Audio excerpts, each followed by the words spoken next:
El siguiente espacio está destinado para un panel titulado Nuevo Sistema de Salud, en el cual intervendrán los doctores Hernán Gaviria Quintero, médico egresado de la Universidad de Antioquia, especialista en gerencia de servicios de salud y salud pública, docente de la especialización en seguridad social de la Universidad Autónoma Latinoamericana y de la Escuela Nacional de Posgrados de la Universidad Cooperativa de Colombia, miembro de Asmedas Seccional Antioquia.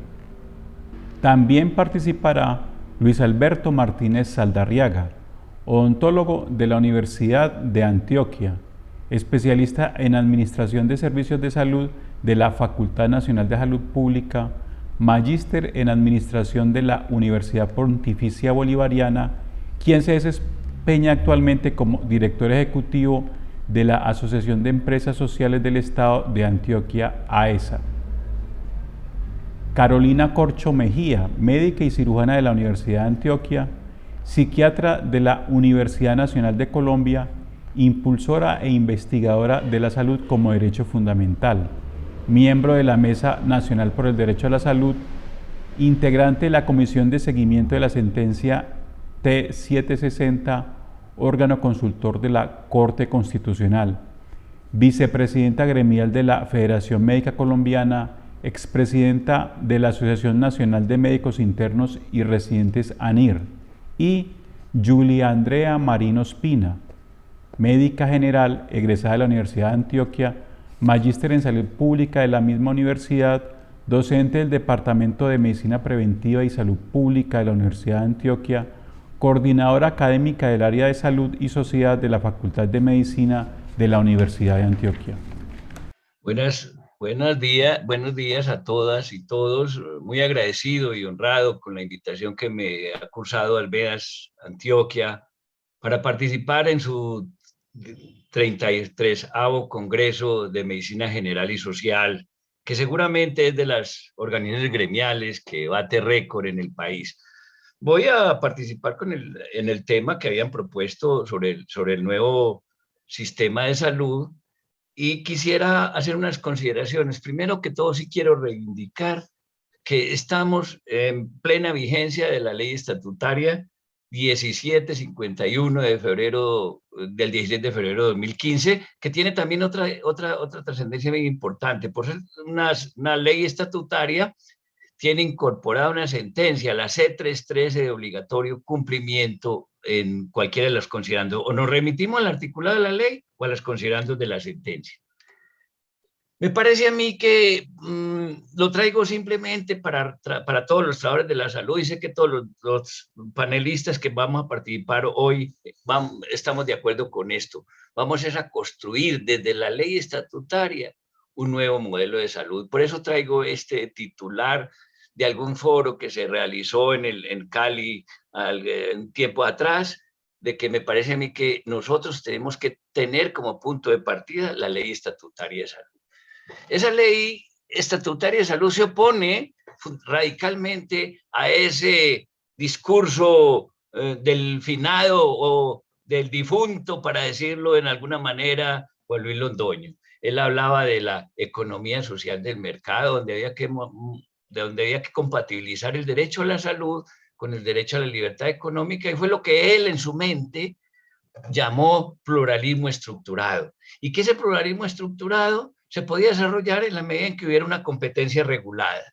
Ese fue el cuento de él. Pero ya hoy la ley estatutaria habla de la ley estatutaria, dice que son obligaciones del Estado respetar, proteger, garantizar el goce efectivo del derecho fundamental a la salud, y para ello deberá intervenir el mercado de medicamentos, dispositivos médicos e insumos en salud con el fin de optimizar su utilización y evitar las inequidades en el acceso, asegurar la calidad. O sea que aquí simplemente queda vuelta trizas, para decirlo en alguna forma, los postulados de la famosa competencia regulada del pluralismo estructurado. El Estado es intervencionista por excelencia. Pero yo sí quiero, y esto lo he hecho en muchos escenarios académicos, como profesor que soy de esta materia, de cómo el decreto único de la salud, el 780, que compiló toda la legislación, retomó algunos decretos anteriores o siguientes a la ley 100 y habló del derecho a la libre y leal competencia. Y aquí dice claramente que son servicios de la salud. Para efectos de este título se entiende por servicios de salud el conjunto de procedimientos e intervenciones, así como la aplicación de los insumos y equipos que se utilicen en la promoción y el fomento de la salud. Entonces la pregunta que surge es, ¿el aseguramiento cabe dentro de la noción de servicios de salud? Esa sería la primera pregunta. Y aquí le agregaron SUMICO, como siempre ocurre. El Estado garantizará a las entidades promotoras de salud, a los promotores de estas, a las IPS, a los profesionales del sector salud. Aquí metió SUMICO, donde dice que las EPS que no prestan servicios de salud, pero que son aseguradoras, pueden participar de la libre y leal competencia. Dice aquí que tendrán derecho a la libre y leal competencia en el mercado de los servicios de salud en igualdad de condiciones. O sea que aquí nos presentan a las EPS como prestadores de servicios de salud, lo que no es cierto. Esta es la compilación del decreto 1663 de 1994. Pero ya la Corte los tenía en la mira hace mucho tiempo. Cuando hubo un discurso de audiencia, de cierre de audiencia en la Corte Constitucional de seguimiento a la tutela T760, que es de mucha importancia para nosotros y que no me voy a referir a ella, en mayo del 2012 la Corte advirtió muy claramente, por tal razón el Estado debe reflexionar seriamente sobre la necesidad de que entidades privadas, en su calidad de intermediarios, hagan parte del sistema de salud. O sea que les digo, ¿ustedes qué están haciendo acá? En el discurso de cierre, volvió y lo reiteró. Dice, al parecer los capitales que circulan al interior de la estructura mencionada son suficientes para garantizar la efectiva prestación del derecho fundamental a la salud. No obstante, la gran mayoría de dichos dineros están siendo dilapidados para fines totalmente ajenos al propósito para el que fueron establecidos. O sea, queda claramente que la Corte tenía en la mira cuál es el papel de las EPS en un modelo de Estado social de derecho. De otro lado, los particulares, agregó la Corte, que prestan dicho servicio en nombre del Estado y bajo su tutela, deben comprender que la función que cumplen en momento alguno puede ser entendida como un negocio. Aquí, pues rápidamente se desdibuja el discurso de bienvenida que le dio al negocio de la salud a las EPS en aquella época el ministro Juan Luis Londoño. Por supuesto, entonces, que este es un clamor popular, es un clamor de las movilizaciones. Creo que los demás panelistas van a hacer eco de esto, cómo ha sido una lucha permanente con esta consigna de que no se necesitan los intermediarios de la salud. En el año 2013, y lo traigo acá, hubo una entrevista donde el ministro de aquella época, Gaviria, decía que le preguntó el periodista al ministro Gaviria que qué diferencia hay entre si son administradoras o aseguradoras. Y entonces el ministro Alejandro Gaviria en esa época respondió, si son aseguradoras, las EPS soportan parte del riesgo y sus ganancias dependen del acceso o no a los servicios. Y efectivamente esto lo han cumplido muy bien. La función del asegurador es enfrentarse al no reconocimiento o ponerle muchos peros para el reconocimiento de la siniestralidad. Y él hablaba de que de pronto pueden ser administradoras para los servicios básicos y aseguradoras para los de mayor complejidad, es decir, para cumplir los mandatos de esto. Sin embargo, yo sí quiero llamar la atención y es de cómo la tutela T183 de junio 15 del 2021, o sea, reciente, 3 meses atrás, esta tutela nos señala claramente cuál es el panorama para las EPS desde su legalidad.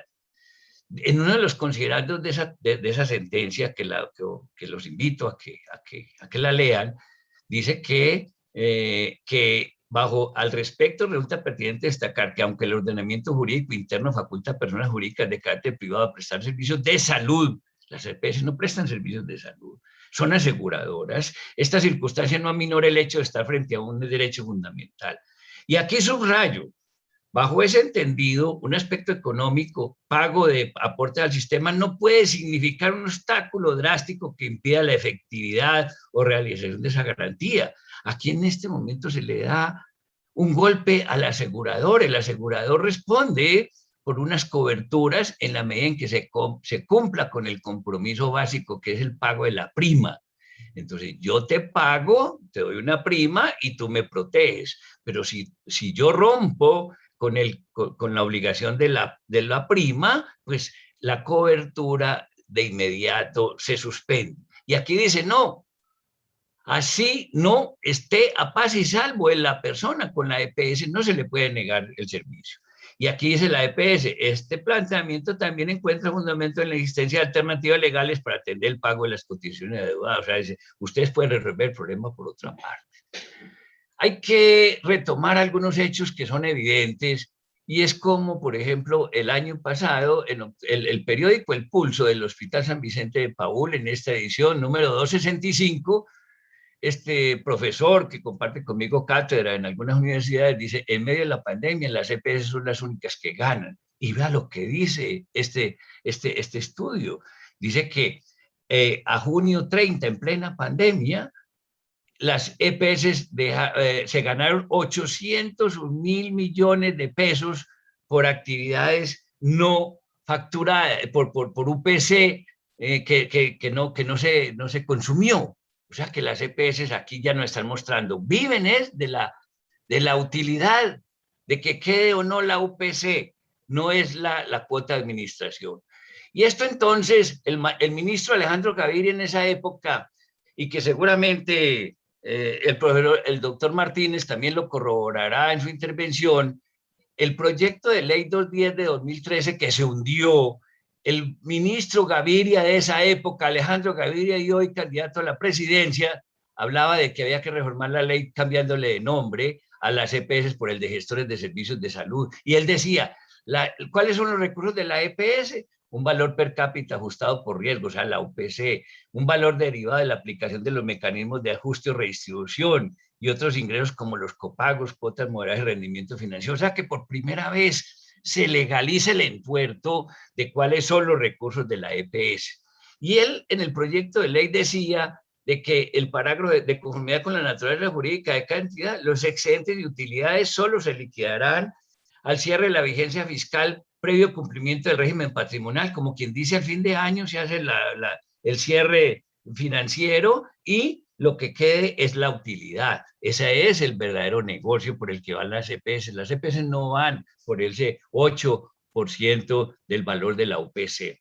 El proyecto de ley 010-2020, que también fue enterrado gracias a la movilización y al famoso paro nacional, también quiso legalizar, pretendió legalizar la UPC en favor de las EPS. Y aquí lo dijo en el artículo 6, integrantes del sistema de salud, los operadores de los planes y pólizas privadas de salud, porque abría la puerta para los operadores, las entidades promotoras de salud, que en adelante se llamarán aseguradoras en salud, y decía, la UPC, la unidad de pago por capitación, será reconocida a esas aseguradoras en función de un componente fijo establecido de acuerdo con su riesgo individual, es decir, lo que es la UPC hoy.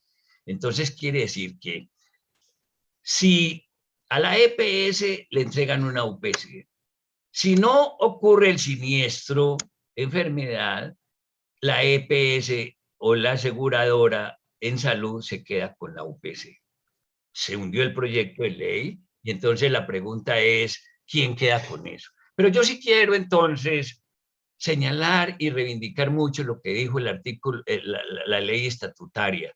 La ley estatutaria en su artículo 25 dijo muy claramente que la destinación inembargabilidad de los recursos y que no podrán ser dirigidos a fines diferentes a los previstos. Y la sentencia C313 lo dijo claramente, como quiera que bajo ninguna circunstancia los recursos de salud podrán destinarse al pago de otros emolumentos que no se relacionen directamente con la garantía del derecho a la salud de las personas. Es decir, ¿con qué criterio se va a dar la UPC al final de la vigencia fiscal respectiva a la EPS? ¿Con qué criterio se va a dar? O sea que el artículo 25 de la ley estatutaria fue muy claro en decir, no tienen por qué ir esos recursos a la EPS.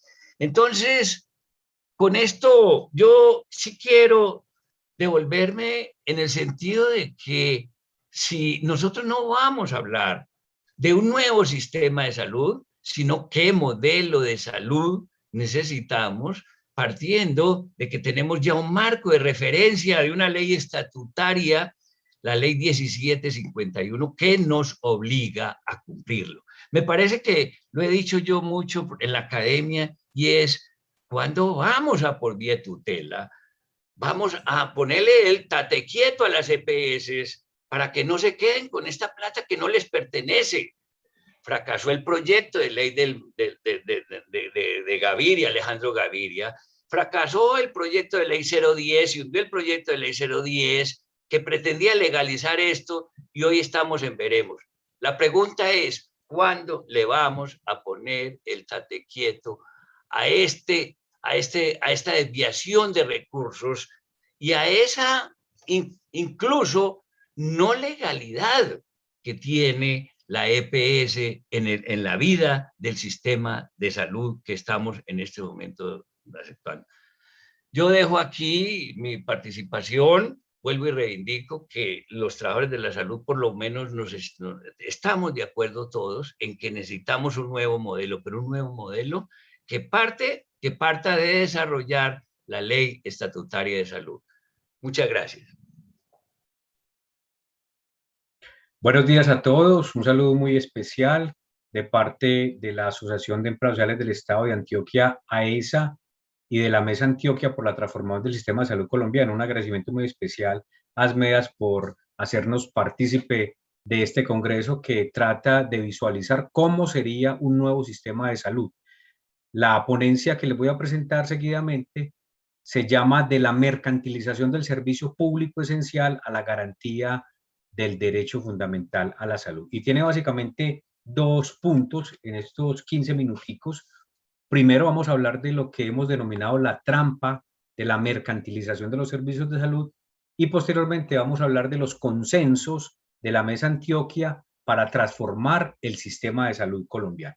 Entonces, como un ejercicio académico hemos venido conceptualizando sobre lo que es, primero, la relación que existe entre los diferentes agentes del sistema. Como ustedes bien saben, hay una relación directa entre la unidad de pago por capitación, los recursos que le entrega el gobierno nacional a las EPS y las obligaciones que tienen estas empresas para garantizar un paquete de servicios, de atenciones, de tecnologías, de medicamentos. Hay digamos ya, hay unos instrumentos de eficiencia que tratan de establecer un equilibrio. Y este equilibrio, pues utilizando una teoría de los economistas, pues plantea de generar incentivos contrarios como los que vamos a explicar rápidamente. Primero, se le entregan estos recursos a una EPS y a esta EPS se le da, digamos, el rol de asegurador, en el sentido de que los recursos que maneja,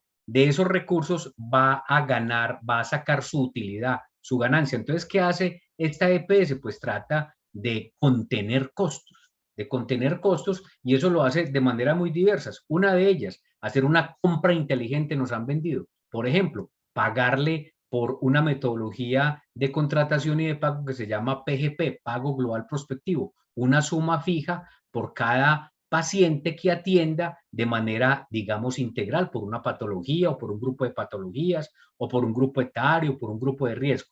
Tiene un límite del pago, entonces le transfiere de alguna manera el riesgo a las IPS, a los hospitales y clínicas. Pero también se generan varias barreras de acceso, por ejemplo, las autorizaciones. Las autorizaciones cuando nos manda un médico general a un médico especialista, entonces dice, no, primero tiene que ir a la EPS para que le haga la autorización. Mientras tanto, estos recursos pues están por allá en unas inversiones privadas, en un portafolio financiero, generando rentabilidad para las EPS. Pero al otro lado están las IPS. Y entonces las IPS, hospitales y clínicas, públicos y privados, como todas las empresas, deben producir. Y mientras más produzcan, mientras más vendan servicios, pues van a tener más utilidades. Y sobre todo se concentran en tener servicios más rentables, en facturar. Entonces, con esto le hemos entregado la organización de servicios al mercado. ¿Y el mercado cómo ha respondido? Pues cerrando servicios que no son rentables y abriendo servicios que son muy rentables, así no sean necesarios. Todo esto buscando la sostenibilidad financiera, pero estos agentes tienen otros que les ayudan. Por ejemplo, el gobierno nacional, que tiene en las EPS un instrumento de política pública, les ayuda con el control de precios, por ejemplo, de medicamentos, de algunos insumos, cosas que son bien vistas incluso, o también generando barreras de acceso al mercado colombiano de nuevas tecnologías, concentrándose solamente en el precio y en lo que es costo accesible, pues le pone el registro sanitario, así se puede comercializar en el sistema de salud colombiano, pero también imponiendo techos presupuestales y diciendo lo que supere estos techos ya no lo pagamos. O también normas como las que viene en camino, un decreto que va a transferir el riesgo a los prestadores, a los hospitales públicos y privados.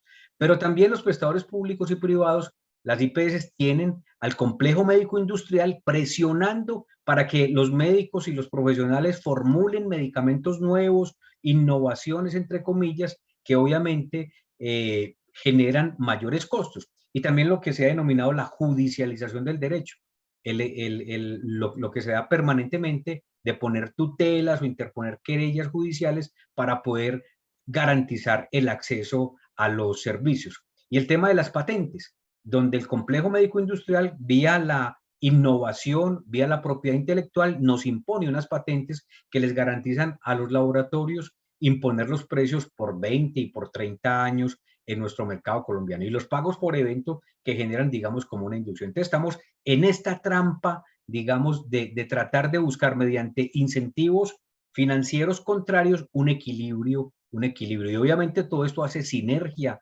entre sí. Esto lo hemos llamado entonces la trampa de la mercantilización de los servicios de salud. Y esta trampa, pues se generan incluso unos intereses o unos incentivos que paradójicamente producen, por un lado, barreras de acceso con los incentivos que van desde parte de la EPS, del mal llamado asegurador, y por otro lado, se ofrece también los excesos terapéuticos, lo que se ha denominado en nuestra jerga cotidiana el encarnecimiento terapéutico. Un paciente con 90, 100 años en una unidad de cuidados intensivos, lleno de tubos, pero obviamente con todos los especialistas ahí incentivando la facturación, con pocas expectativas de dientes, se generan este tipo de paradojas que también nos hacen pues que lo que hay hoy sobre el papel es que el principal derecho que se tutela en el país es el derecho fundamental a la salud, porque tenemos un sistema entregado a las normas del mercado. Lo que plantea la teoría de juegos no cooperativos es que este es un juego de suma cero, donde esta situación pues genera ganancias o pérdidas de un participante que se equilibran con exactitud con las pérdidas o ganancias de otro participante. Entonces, con esto le hemos entregado al mercado la asignación de los recursos públicos de destinación específica para garantizar un servicio público esencial. Muy bien, ¿qué proponemos para cambiar, entre otras cosas, esto que acabamos de ver desde la Mesa Antioquia? Pues hemos venido trabajando desde hace ya más de 10 años en varios puntos y hemos producido la tercera versión de lo que se conoce como los consensos para la transformación del sistema de salud colombiano. Para esto estamos sugiriendo abrir un diálogo nacional amplio para encontrarnos entre todos y buscar la mejor reforma. Esta es una alternativa a ellas. Entonces aquí tenemos 7 componentes, 7 líneas de lo que sería un nuevo modelo de atención. Las vamos a explicar rápidamente cada una de ellas. La primera, la salud pública. Nosotros proponemos en salud pública hacer efectiva, obviamente, la ley estatutaria en salud en lo relativo con que las políticas públicas deben estar en salud en todas las políticas, sobre todo en lo que tiene que ver con el control de los determinantes sociales y económicos, con garantizar el trabajo digno y decente, con garantizar una vivienda digna, la seguridad alimentaria, la educación de las comunidades, el acceso a buenas vías, entre otros. También necesitamos fomentar mesas para hacer análisis situacional, donde cada territorio se empodere de información cercana a las necesidades de salud de la población y conjuntamente pueda tomar decisiones de manera cooperativa, de manera solidaria, generar incentivos para esa acción intersectorial, porque hay sectores del desarrollo social y económico en nuestros territorios que inciden en el bienestar de la población, no solamente es el sector salud.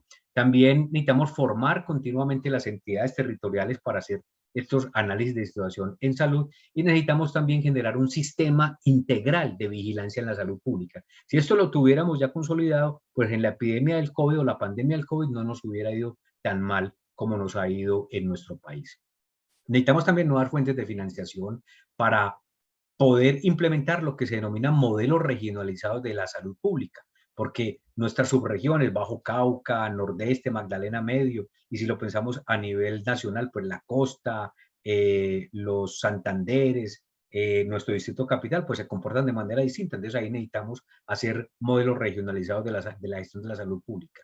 Implementar también el Plan Nacional de Salud Rural, uno de los acuerdos logrados en La Habana, que sigue siendo una tarea pendiente. Y también necesitamos incluir la participación de la sociedad civil en la formulación de los planes territoriales de salud pública y redimensionar las transferencias a los territorios desde el centro hacia los territorios en ese sistema general de participaciones. En una segunda línea, hablamos de la rectoría y más de la rectoría de la gobernanza. ¿Cómo entre todos podemos gestionar un mejor sistema de salud? Entonces aquí hay varias cosas. Necesitamos conformar un Consejo Nacional de Salud que sea el órgano de concertación de las principales políticas del sistema. Ese Consejo Nacional de Salud tendrá unas instancias a nivel territorial, a nivel municipal. Necesitamos también un sistema integrado de inspección, vigilancia y control con presencia efectiva, de forma desconcentrada y con autonomía a nivel territorial y poder recuperar las dimensiones de la autoridad gestora, lo que es la modulación de la financiación, la vigilancia del acceso, la armonización de los servicios de salud, la ejecución de las funciones esenciales de salud pública que recientemente están renovadas por la Organización Panamericana de la Salud, hacer las normas eficaces para poder garantizar el goce efectivo del derecho fundamental a la salud y hacer una conducción del sistema a nivel nacional y territorial. Y en financiamiento proponemos varias cosas. Una es poder establecer qué es realmente la sostenibilidad financiera del sistema. Este es el equilibrio entre la suficiencia de los recursos financieros para el cuidado de la salud y su aplicación para responder de manera eficiente y con calidad a las necesidades en salud de la población, no para generar renta a alguno de los agentes como hoy se está viendo en nuestro país. Se debe mantener como prioritaria las fuentes de financiación del sistema a través de impuestos generales, más que de impuestos a la nómina. Pensamos desde la Mesa Antioquia, crear nuevas fuentes de financiación, en especial lo que se conoce como impuestos saludables, incrementar algunos de los recursos con los que hoy se trabaja, los proyectos de regalías, también el impuesto predial, los juegos novedosos, entre otros. Igualmente, necesitamos avanzar en lo que se denomina el aseguramiento social en salud, no el aseguramiento comercial que hoy nos tiene abocados la Ley 100. Y entendemos por el aseguramiento social la garantía que brinda el Estado para la atención integral en salud de toda la población, ordenando las fuentes de financiamiento, agrupando recursos financieros del sistema de salud de forma solidaria con criterios de equidad, con un sistema de gestión de riesgos financieros y de salud dirigido y controlado por el Estado, se insiste, no el aseguramiento comercial que nos ha llevado la Ley 100. Y para ello entonces necesitamos que el Estado lidere a nivel nacional y a nivel territorial toda la planificación y todo el ordenamiento de la prestación de servicios de salud. Y en prestación de servicios de salud seguimos pensando en que el modelo de atención debe ser fundamentado en la estrategia del primary health care, de la atención primaria en salud, donde el usuario y su familia estén adscritos a equipos básicos de salud y cambiar el modelo de empresa social del Estado que tenemos hoy de hospital público atrapado en las lógicas del mercado, y para ello necesitamos financiar a los hospitales públicos de una forma diferente a la venta de servicios. Y para eso las redes integradas de servicios nos podrían servir mucho, donde tenemos delimitado un territorio, identificado las necesidades y unos grupos multidisciplinarios atendiendo las necesidades de ese territorio. Lo que no se pueda cubrir allí irá a unos centros ambulatorios o a unos centros hospitalarios, pero se devolverá para que sea el equipo básico de salud el que continúe con el cuidado. Y para eso necesitamos un talento humano, donde haya una política integral de desarrollo del talento humano que garantice el trabajo digno y decente, una distribución justa del talento humano, un sistema de información que permita a la autoridad sanitaria conocer la dinámica en todo el territorio nacional, conformar estos equipos básicos y formar agentes comunitarios en salud como parte de estos equipos básicos. Generar también incentivos para la permanencia del recurso humano, ya sea generalista y especialista en todo el territorio nacional. Muy bien, y finalmente, las tecnologías en salud necesitamos fortalecer la soberanía en relación con su política de adquisición, compra y distribución de tecnologías, tecnologías que sean accesibles, disponibles, costo efectivos, hacerle evaluación y seguimiento social a la política farmacéutica nacional. Eso es un corto resumen de lo que venimos trabajando desde la Mesa Antioquia y que está disponible en nuestras redes sociales. Muchas gracias por su atención. Muy buenos días, un saludo muy especial y un agradecimiento a ASMEAS por esta invitación para poder disertar durante estos 15 minutos sobre la reforma a la salud y el derecho fundamental a la salud. Específicamente quiero hacer como un recuento muy rápido de una propuesta que estamos trabajando desde diversas organizaciones de la sociedad civil, incluidas MEAS, Federación Médica Colombiana, agremiaciones médicas de pacientes, la Comisión de Seguimiento de la Sentencia T760, organizaciones sindicales, de cara a una cumbre social y política que queremos hacer para discutir cómo debe ser ese nuevo modelo de salud que debemos tener en Colombia. Llegó la hora desde que de nuestras organizaciones y desde los trabajadores de la salud se discutan las propuestas que vamos a presentar al Congreso de la República a través de distintas bancadas de diversos partidos políticos, porque permanentemente nos están haciendo propuestas de reformas en el Congreso de la República, estamos a la defensiva sin consulta ni siquiera con los trabajadores de la salud, que somos quienes sostenemos este sistema de salud. En ese sentido, recientemente hemos publicitado un decálogo. En ese decálogo estamos sintetizando los 10 puntos que constituyen un articulado de reforma estructural que reglamente la ley estatutaria en salud. Como recordarán, y ya lo han discutido aquí otros panelistas, la ley estatutaria en salud fue aquella que declaró la salud como un derecho humano fundamental. ¿Qué significa ese derecho humano fundamental? Por un lado está el derecho prestacional, es decir, la exigibilidad inmediata de atención por parte de los pacientes, no solo por estar en riesgo su vida, sino su dignidad humana. Lo segundo es la dignidad de los trabajadores de la salud. Eso es otro elemento central del derecho fundamental a la salud. Y el tercer elemento son los determinantes sociales de la salud, es decir, la salud no solamente la atención de la enfermedad, sino los 14 determinantes reconocidos en nuestro marco legal y constitucional, como el agua potable, el medio ambiente, la no discriminación, sobre los cuales se deben hacer políticas públicas para poder ocuparnos del cuidado de la vida en Colombia. Esos son los elementos del derecho fundamental. Luego, una reforma estructural al sistema de salud apunta y tendría que entrar a reglamentar esos 3 aspectos. ¿Qué problemas tendría que resolver una reforma estructural del sistema de salud? Primer elemento, la universalidad del sistema de salud. No es cierto que el sistema de salud actualmente sea universal. La cobertura en carnetización es del 95%, hablamos más o menos de 2.5 millones de colombianos que ni siquiera tienen el carnet, pero esto está supeditado a que la persona tenga trabajo o no, porque es una población flotante y la afiliación al sistema de salud está supeditado al trabajo. Pero aparte de eso, quienes tienen la carnetización no necesariamente acceden al sistema de salud. Eso lo demuestran las más de 200.000 tutelas que se ponen al año en Colombia, pero aparte de eso el acceso es inequitativo. Hay salud para pobres, salud para ricos, no es lo mismo ser de régimen subsidiado, porque los sistemas de atención allí son distintos, son más precarios, las posibilidades de morir de un niño del régimen subsidiado es 5 veces superior al régimen contributivo. Luego, un sistema de salud debe ser universal, igualitario, porque se trata de un derecho humano fundamental. Esto fue una de las promesas de la Ley 100, pero esto no se cumplió. Esto no se cumplió y han pasado 28 años que no se cumple esta promesa de la universalidad. Segundo problema que tenemos que resolver en una reforma en la salud, la precarización de los trabajadores de la salud.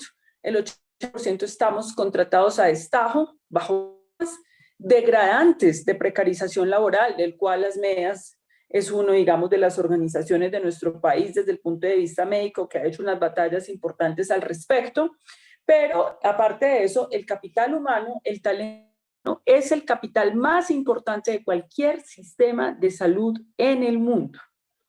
En el mundo. Entonces, en ese sentido, tenemos que proponer y resolver ese problema con una política de formalización laboral. Muchos médicos no sabemos qué son unas vacaciones, qué son unas cesantías, qué son una prima. Eso es parte de los elementos que tendría que resolver. El tercero es que este es un sistema de salud cuya vocación es la enfermedad.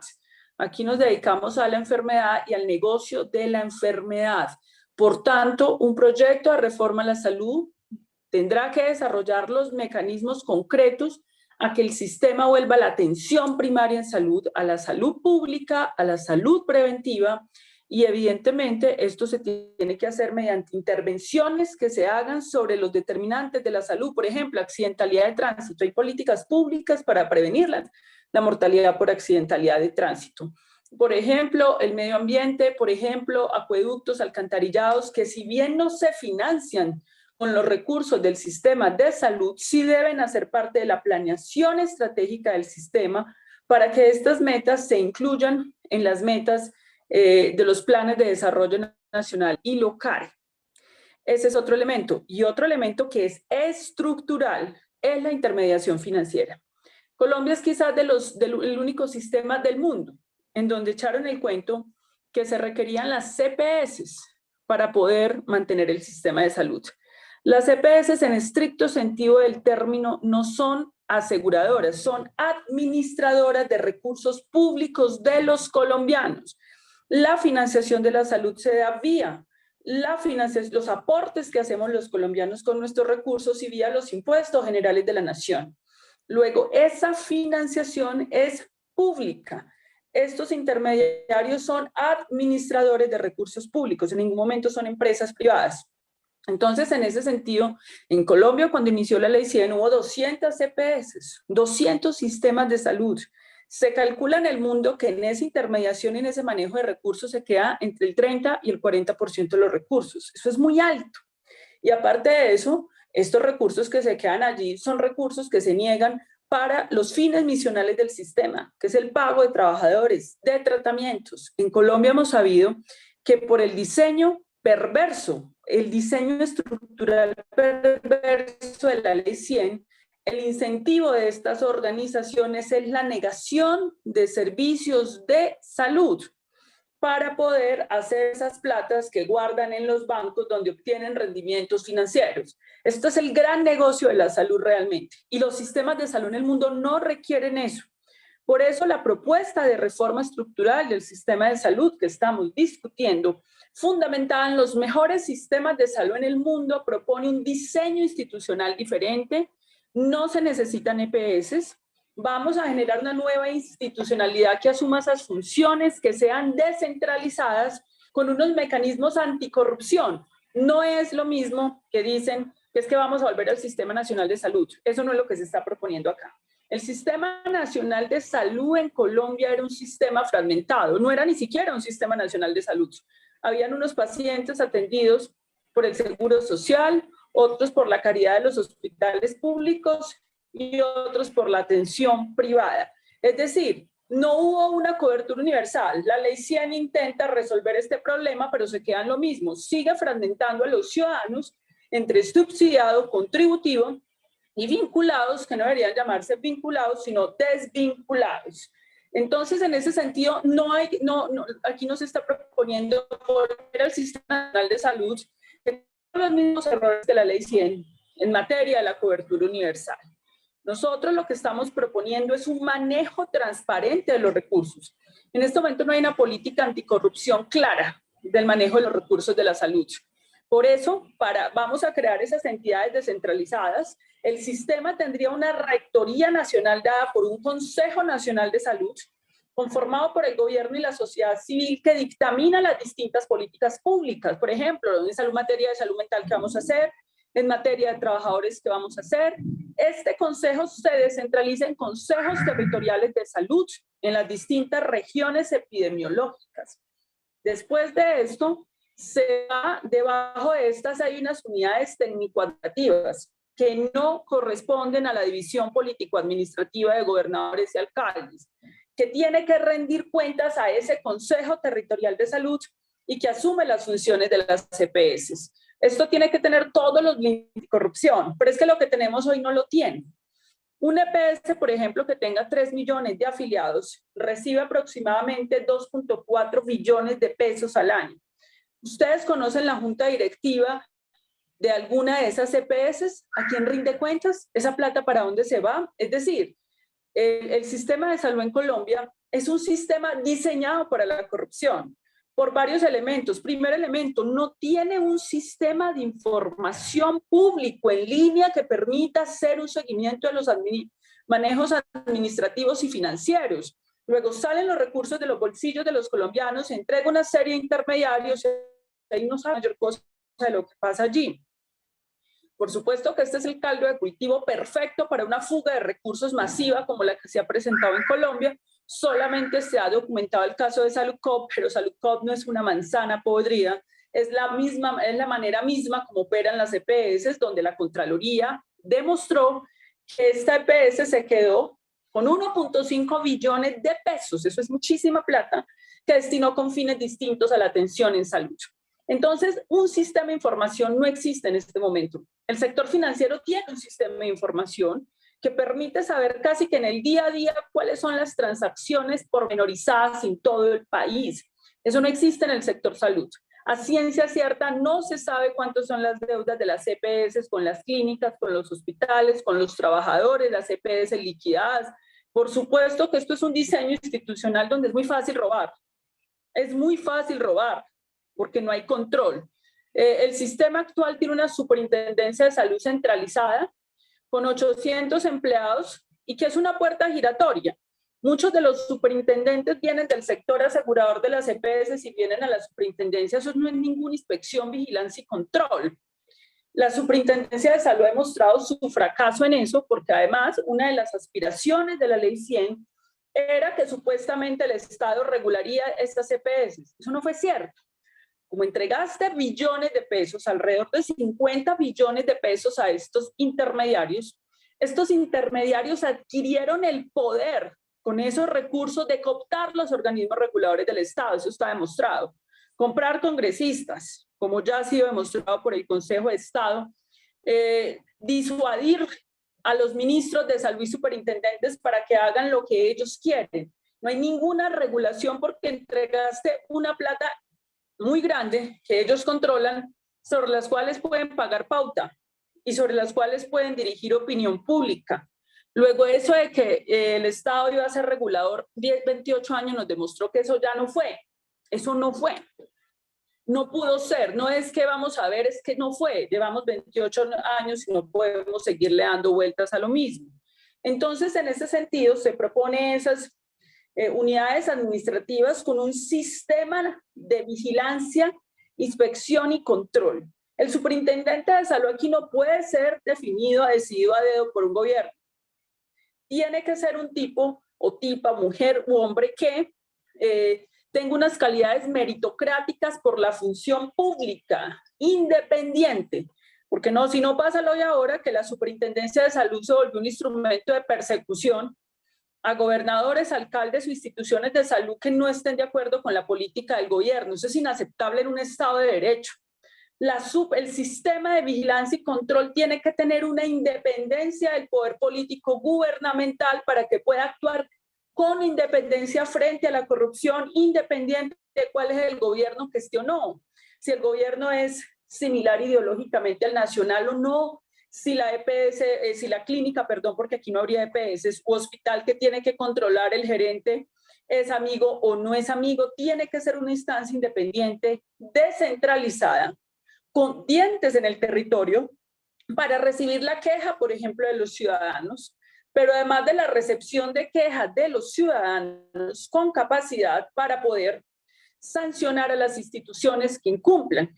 Pero aparte de eso, en la parte financiera vamos a tener un fondo nacional como el Fondo ADRES, un fondo regional y unos fondos municipales y cada uno, ninguno va a tener autonomía, ni va a tener dependencia de los gobiernos.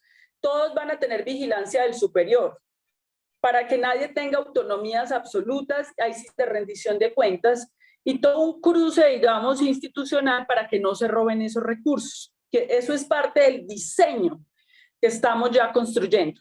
Para nosotros discutir esto, y queremos hacerle la invitación muy especial a todos los de este congreso, esto es más o menos la propuesta, a grosso modo, de los 5 puntos que resolvería esta reforma estructural del sistema de salud. También hay varios capítulos, hay otro que es de control de precio de medicamentos, que es otro de los escenarios de fuga de millonarios recursos de la salud. Entonces, en ese sentido, el próximo 6 y 7 de noviembre, vamos a estar haciendo la cumbre social y política con diversas organizaciones ciudadanas de la sociedad civil, médicos, enfermeras, pacientes, no se requiere ser experto para discutir esta alternativa de articulado que se ha trabajado durante 3 años para tener un nuevo modelo de salud, para mirar si logramos un consenso social y llamamos el mayor número de partidos políticos democráticos del país y pudiésemos presentar una propuesta al Congreso de la República que cambie esta situación que tenemos los trabajadores, la negación de servicios y toda la calamidad que ha generado este sistema de salud respecto a un asunto fundamental, la viabilidad de la vida en Colombia. La vida en Colombia sí es viable. Por supuesto que sí se pueden hacer distintas las cosas. Estamos en el proceso del nuevo sistema de salud, en cuya convocatoria y comité de impulso también se encuentra ASMEDAS Antioquia, y dejo abierta la invitación para que ustedes puedan solicitar información a ASMEDAS y puedan participar y conocer con mayor profundidad esta propuesta que se quiere plantear al país. Un saludo. Para esta última parte del panel, yo quise aportar algunos elementos que nos permitan a todos, tanto los trabajadores de la salud como la ciudadanía en general, hacer un análisis de las propuestas en este tiempo electoral, en el sentido de revisar si sí son propuestas que van a permitir progresar hacia ese nuevo sistema de salud que ya nos han mostrado los otros panelistas, si son propuestas progresistas o si por lo contrario profundizan el modelo.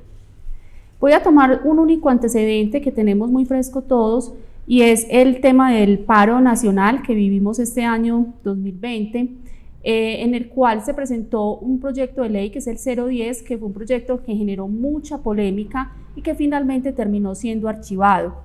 Ese proyecto nos deja varias enseñanzas. Por un lado, es un proyecto en el que la mayor parte del articulado contenía artículos y normas que ya estaban regulados en otros decretos, resoluciones y leyes y que eran presentados como un avance, pero que en realidad ya los teníamos, y parte del articulado pues no avanzaba hacia un nuevo sistema de salud, sino que profundizaba el modelo actual.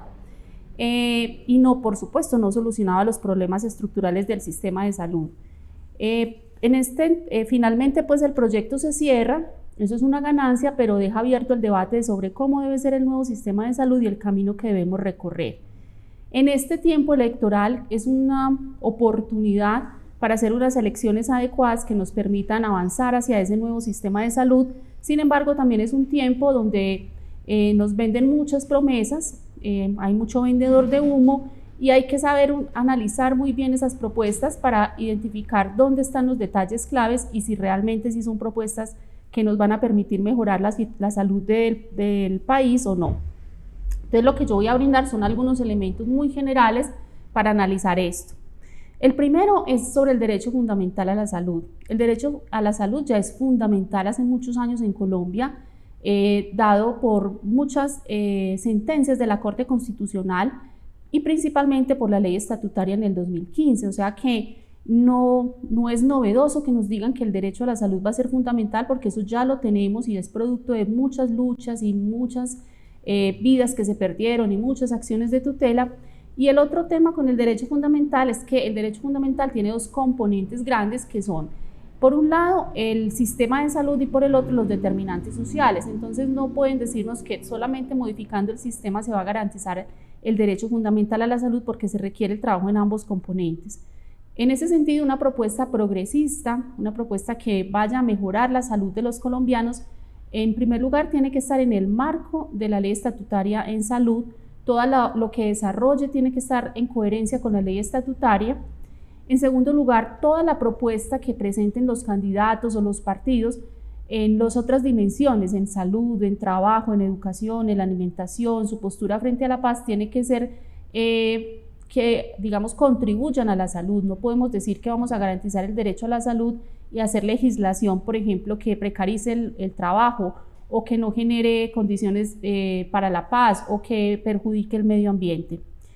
Y lo más importante aquí es que al ser la salud un derecho fundamental, el papel del Estado no lo puede delegar en terceros, especialmente en privados. Entonces el Estado tiene la obligación de proteger el derecho a la salud de acciones de terceros que lo pretendan afectar, de ser progresista, o sea, las normas que regule o que vaya sacando tienen que mejorar el acceso, mejorar la calidad de la atención, no pueden ser regresivas. Hay unos aspectos generales del sistema que es muy importante identificar para saber si la propuesta va a mejorar o no el sistema de salud.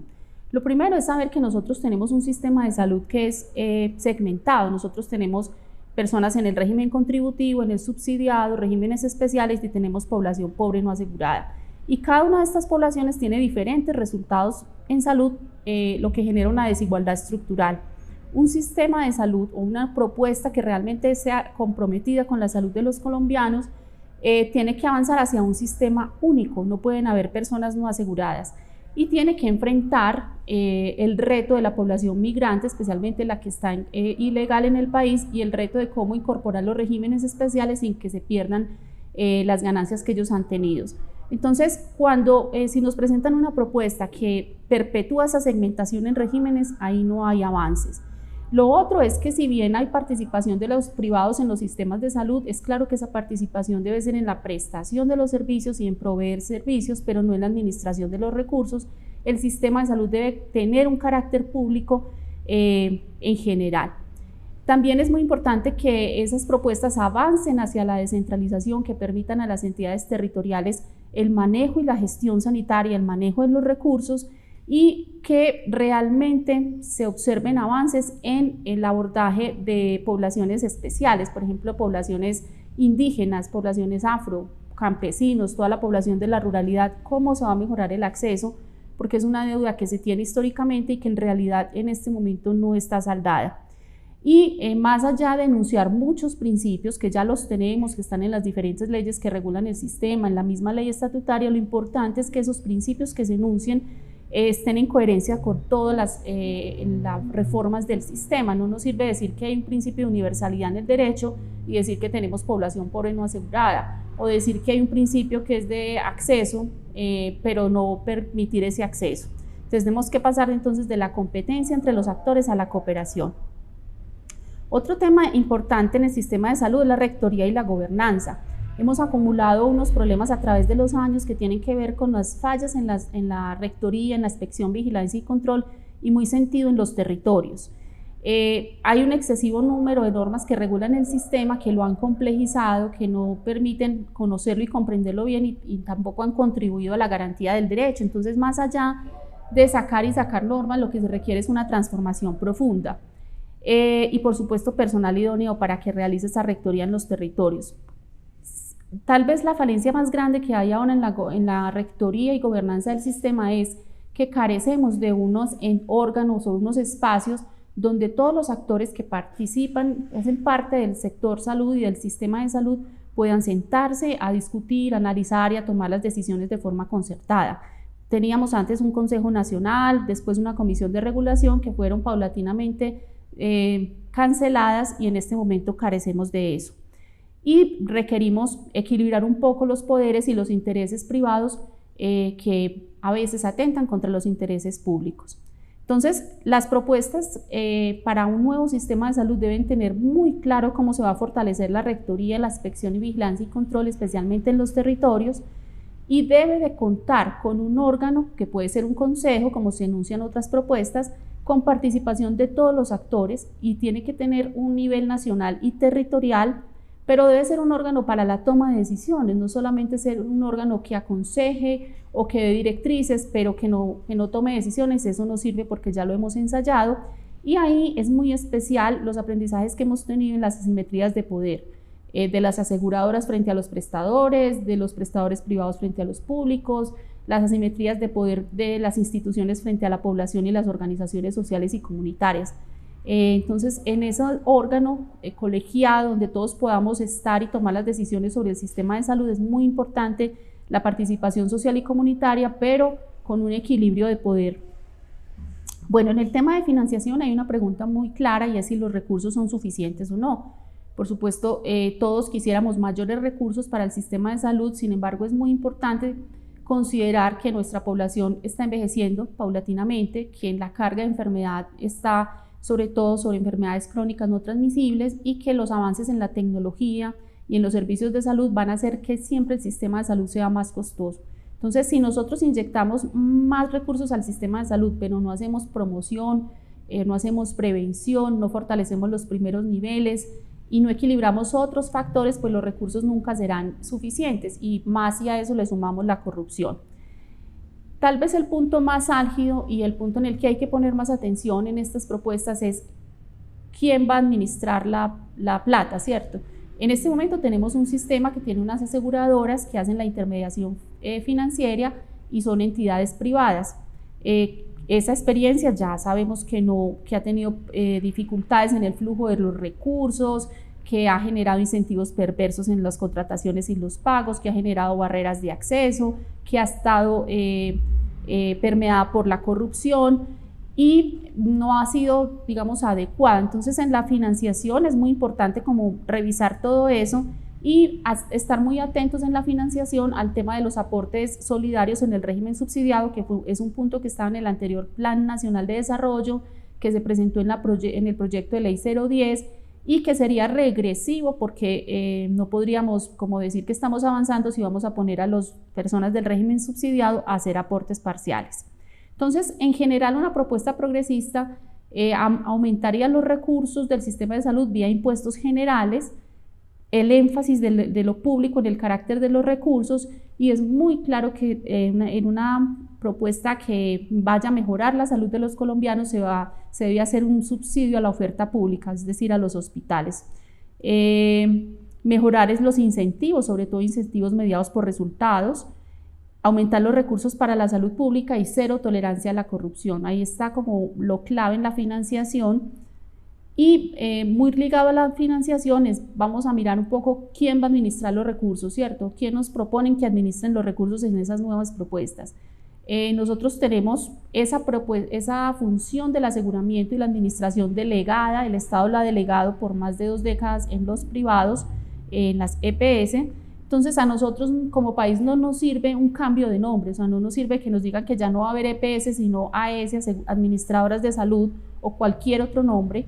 Esa no es la solución, tampoco sirve que disminuyan el número ni que les limiten el territorio para operar, eso es una cosa que ya venimos ensayando desde hace mucho tiempo y hay que poner especial atención en los planes complementarios, porque si bien puede ser positivo que una persona pueda pagar su plan complementario, hay que tener equilibrio porque todos los recursos que se desvían para favorecer el acceso, la oportunidad y la calidad de la atención a las personas que tienen plan complementario se hacen en desmedro de la oportunidad y el acceso para otras personas que no pueden pagarlos y que esas propuestas no fortalezcan el negocio. Entonces aquí claramente el punto es que los recursos que son públicos deben ser administrados por entidades públicas.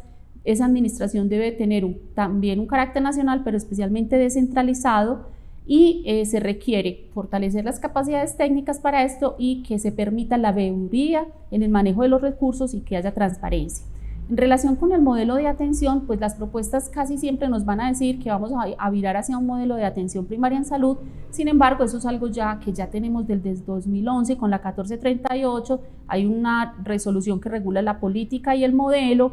Sin embargo, la APS no va a poder realizarse hasta que no cambiemos realmente el sistema. Si tenemos un sistema segmentado, fragmentado, si hay un asegurador privado, si hay centralización, es un sistema muy centralizado, pues la APS no va a poder suceder.